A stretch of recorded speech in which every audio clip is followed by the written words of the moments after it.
Hey YouTube, what's going on? It's Nick R94. Today I'm showing you my newest gun to the collection. It's the 1895 Nagant.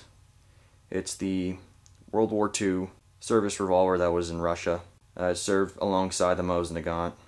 And that's the reason why I bought this gun, is because it was it's kind of a complimentary item to the Mosin Nagant that I have. Now I originally went to the gun show looking for this item specifically. Found it, was talking to the guy for a little while. He was an old gentleman. He was pretty cool. He said he'd probably give it to me for about 150 bucks, so I was like, okay. So we flipped over the tag and see how much he originally wanted for it, and then it was priced for 225, and I was thinking, man, I'm not paying 225 for this gun. But you know, he looked at it and he saw how interested I was in it, and he let me have it for 150. Some of you might think that's overpaying, but you know, as the years go by, gun prices go up, especially in this economy and all this gun stuff going around. But yeah, I didn't think it was too bad of a deal. Me being 18 years old, I can own any type of firearm I want, especially in my state, in the state of Nevada. It just limits me on where I can buy it and who I can buy it from. I bought it from a private dealer, and no background checks, no nothing. It's a little sketchy, I know, but I know I'm a good citizen.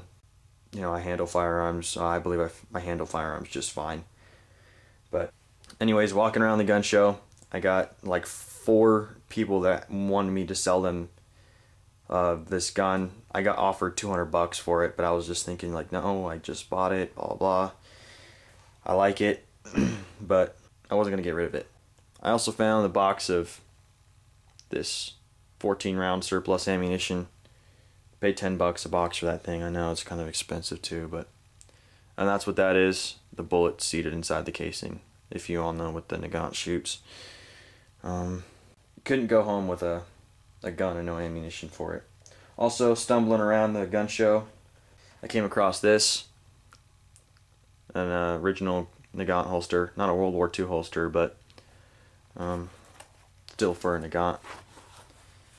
Not too bad condition. I know these things retail about 20 bucks, 30 bucks on eBay, and I definitely was not paying 20 bucks or 30 bucks for a holster, but I found the guy. The guy wanted 10 bucks for it, so I ended up paying 10 bucks. Also, again, coming back to the ammunition being that it's super expensive. It's not a target shooter pistol. It's not a recreational really pistol. It's more of a collector type of thing. The good thing is the ammo is widely available if you find it. Well, it's available in quantities if you find it at a certain store, because not many people have this gun at all.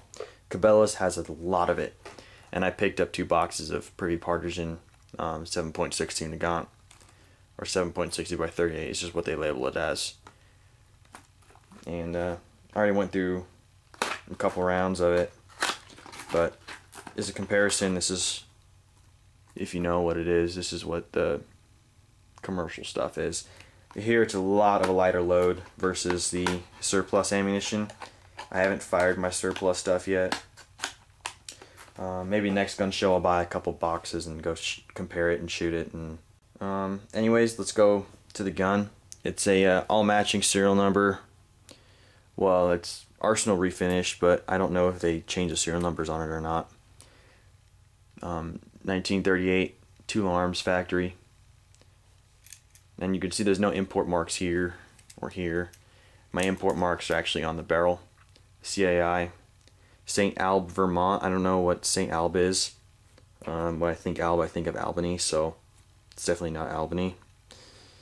Like New York-ish. That's what I'm referring to.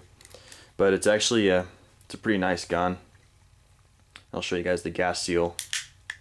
The cylinder moves forward to the barrel, and the accuracy on this thing when I first bought it was freaking horrible.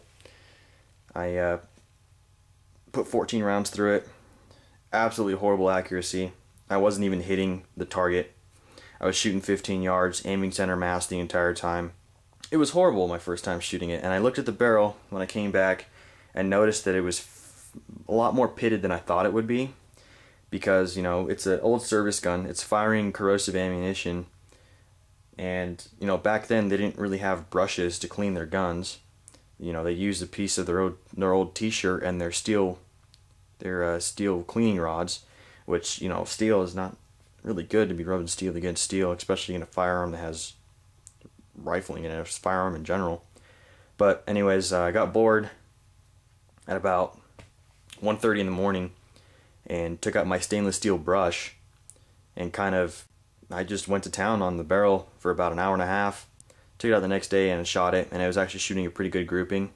I was aiming center mass the entire time, even though I knew that the gun was shooting a little bit high right. I ended up aiming center mass the entire way through. Didn't want to do any correction towards the gun, but the grouping is actually not that bad. I was actually pretty surprised on from what it was to what it is now. Overall, it's a good gun. Like I said, not a target shooter, not a beauty queen. It's more of a collector, but there's no point in having a gun if you can't shoot it. So that's why I'm not gonna be shooting this thing all the time. It's 26 bucks a box. Hell no. There's lots of reviews on YouTube about these guns. They're not too bad. Pretty durable too. Yeah, go ahead and ask me questions. I'll be trying to answer them to the best of my ability. But if not, then I'll have to direct you to somebody else or whatever. But rate, comment, and subscribe, guys. Hope you liked the video, and I'll see you guys next time. Bye.